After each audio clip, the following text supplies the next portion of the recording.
mumtomillionaire.com. I was working full time. I was looking after Chloe solo, so I knew I was doing that okay, but I didn't like myself very much because I knew I wasn't aligned with what my value system said I should be delivering.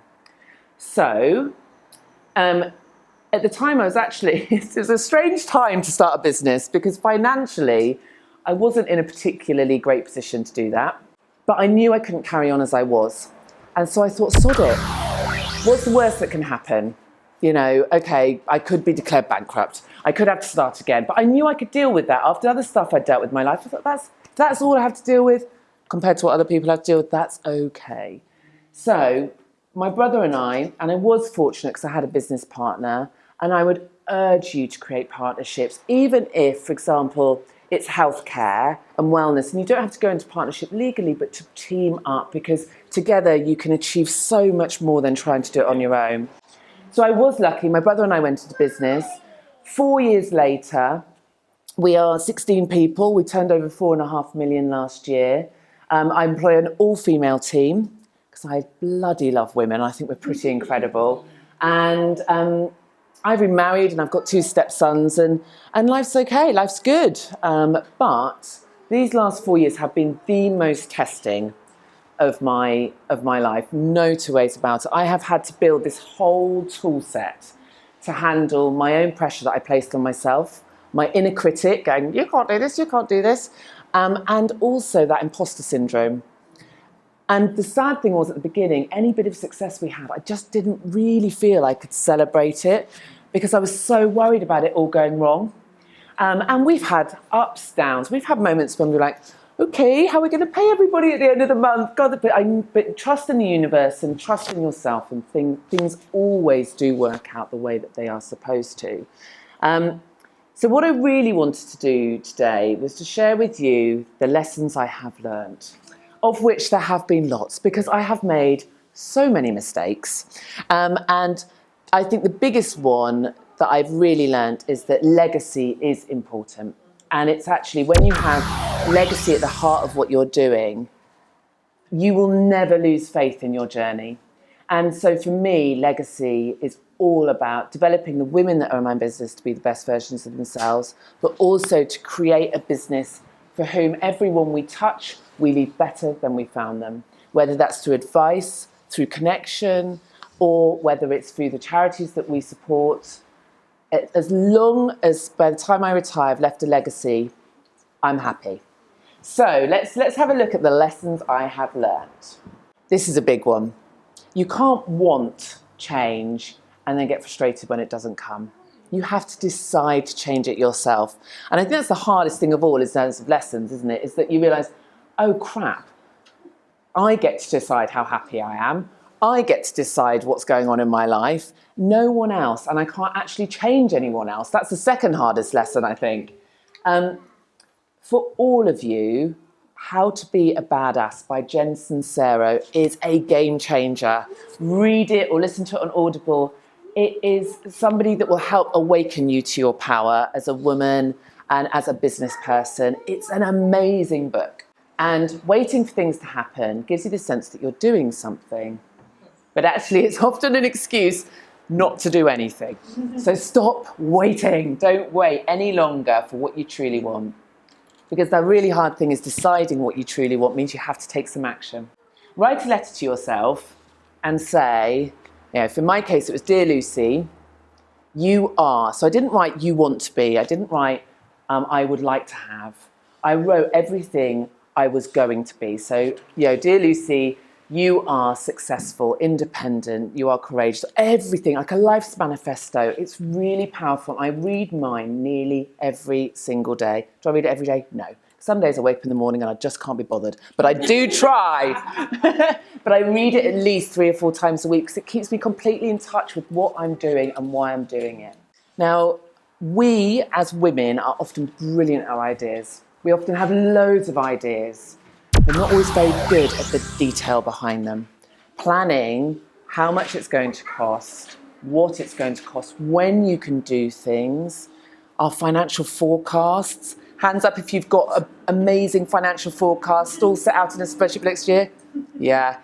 Two, okay, two. I didn't start out my business doing that. I just went in with this, it's going to work. But we need, as women, to get better at our financial planning and our strategy and to have a year's plan of when you're going to do things. Have it on I've got mine on a great big, okay, I'm old school, but it's a month-by-month planner, and it's broken down into marketing, business development, finance. And that's everything I know that is critical to my business succeeding. But for all of us, without what they say, lack of planning is planning to fail.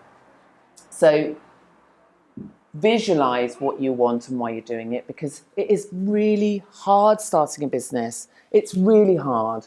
It's the hardest thing you'll ever do because you have to put your heart and soul into it. Rejection feels seriously personal.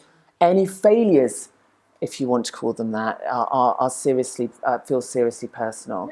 So to keep a visualization, do a visualization board, have whatever on there is going to motivate you. Whatever it might be a picture of a holiday, it might be whatever, but have that visualization board and know why you're doing it. So we spoke about that earlier.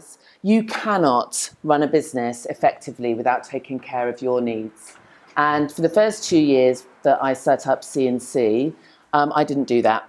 And I ended up feeling really unwell as a result. I took Christmas Eve off and another day at Christmas in my first 18 months, which was just ridiculous.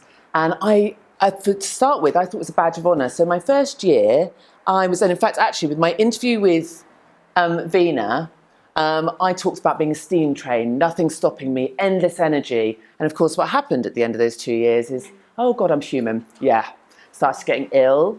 I started to have real self-confidence issues. So I remember going to public speaking events and actually not being able to speak. And that's, at the time, I didn't know why, but it was because I felt like I was talking about something that wasn't actually true, because I was talking about loving my business and having my heart and soul into it. Whereas at the time, I had lost sense of that connection.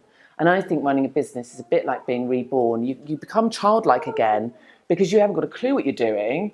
You're learning everything, you're stumbling. It's like steps that you're taking as a toddler. And then slowly, if you listen to what the universe is telling you, which is you are not feeling well, you need to slow down. You need to sort out what gets you to okay. So we live in a society now which talks about self-care endlessly. Massage, holidays, pedicures, those things are wonderful. However, we also then get this sense of somehow we're failing at something else if we're not having all of those aspects of ourselves being taken care of. And really what we need to know is what gets us to okay. And for me, that's spending time, particularly with my daughter, but my stepsons too. It's making sure I eat well. It's making sure I exercise twice a week. I'd love to exercise 5 times a week, but twice gets me to okay. And one of those has to be a yoga session. It's meditating. And I try and meditate every single day, if it's just for 5 minutes. Because these things, I know now I've explored it enough, get me to okay. And if you know that, you'll know if some of those things slip, you're not going to be okay and you can't run your business effectively. Own your ugly. Okay, so we are light and dark. We have a shadow side to all of us, and that's okay. And knowing your story and knowing those things about yourself, it's okay. We don't have to be perfect. So I think part of the pressure we can put on ourselves and each other is expecting this level of perfection that as women we've somehow got to live. We've got to be amazing mums. I've got to be a fantastic business person. I've got to be a great mentor. I've got to be fit, healthy. I've got to look great. I can't look in my 40s, definitely not. And all these things, and that is ridiculous, and we can't deliver on that basis. So owning the fact that we are human is okay.